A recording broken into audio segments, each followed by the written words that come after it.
Here we are in the constellation Andromeda. This star is Beta Andromedae. The light by which we see this star has spent 75 years traversing interstellar space on its journey to the Earth. In the unlikely event that Beta Andromedae blew itself up a week ago Tuesday, we will not know of it for another 75 years, as this interesting information, traveling at the speed of light, crosses the enormous interstellar distances. When the light we see from this star set out on its long interstellar voyage, the young Albert Einstein, working as a Swiss patent clerk, had just published his epical special theory of relativity here on Earth.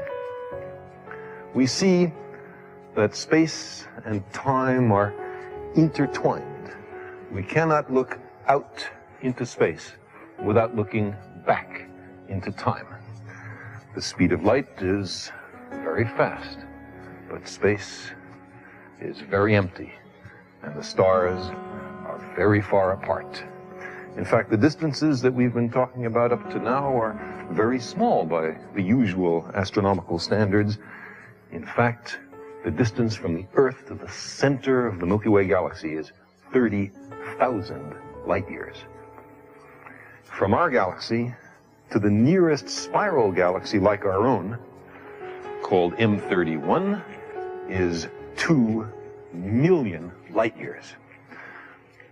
When the light we see today from M31 left on its journey for Earth, there were no human beings on the Earth, although our ancestors were nicely evolving and very rapidly to our present form. There are much greater distances in astronomy.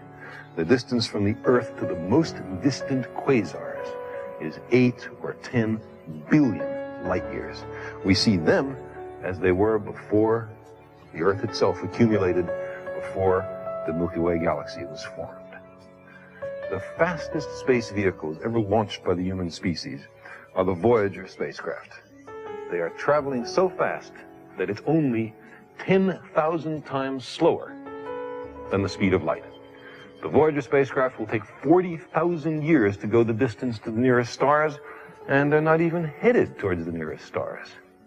But is there a method by which we could travel in a conveniently short time to the stars? Can we travel close to the speed of light? And what's magic about the speed of light? Can't we travel faster than that? It turns out that there is something very strange about the speed of light, something that provides the key to our understanding of time and space. If the world is to be understood, if we are to avoid logical paradoxes when traveling at high speeds, then there are certain rules which must be obeyed. Einstein called these rules the special theory of relativity. Light from a moving object travels at the same speed, no matter whether the object is at rest or in motion. Thou shalt not add my speed to the speed of light. Also, no material object can travel at or beyond the speed of light. There's nothing in physics that prevents you from traveling as close to the speed of light as you like. 99.9% the speed of light is just fine. But no matter how hard you try, you can never gain that last decimal point. For the world to be logically consistent, there must be a cosmic speed limit. The most bizarre aspect of traveling near the speed of light is that time slows down. All clocks, mechanical and biological, tick more slowly near the speed of light. But stationary clocks tick at their usual rate. If we travel close to light speed, we age more slowly than those we left behind. Today, we have preliminary designs of ships which will take people to the stars. They are constructed in Earth orbit, and from there, they venture on their great interstellar journeys. One of them is called Project Orion. It utilizes nuclear weapons, hydrogen bombs, against an inertial plate each explosion providing a kind of putt-putt, a vast nuclear motorboat in space. Orion seems entirely practical and was under serious development in the United States until the signing of the international treaty forbidding nuclear weapons explosions in space. Orion might go 10% the speed of light. So a trip to Alpha Centauri, 4.5 light years away, would take 45 years, less than a human lifetime. Such ships could not travel close enough to the speed of light for the time-slowing effects of special relativity to become important. It does not seem likely that such ships would be built before the middle of the 21st century, although we could build an Orion starship now. For voyages beyond the nearest stars, something must be added. Perhaps they could be used as multi-generation ships, so those arriving would be the remote descendants of those who had originally set out centuries before. Or perhaps some safe means of human hibernation might be found, so that the space travelers might be frozen and then thawed out when they arrive at the destination centuries later. But fast interstellar spaceflight, approaching the speed of light, is much more difficult. That's an objective not for 100 years, but for 1,000 or for 10,000.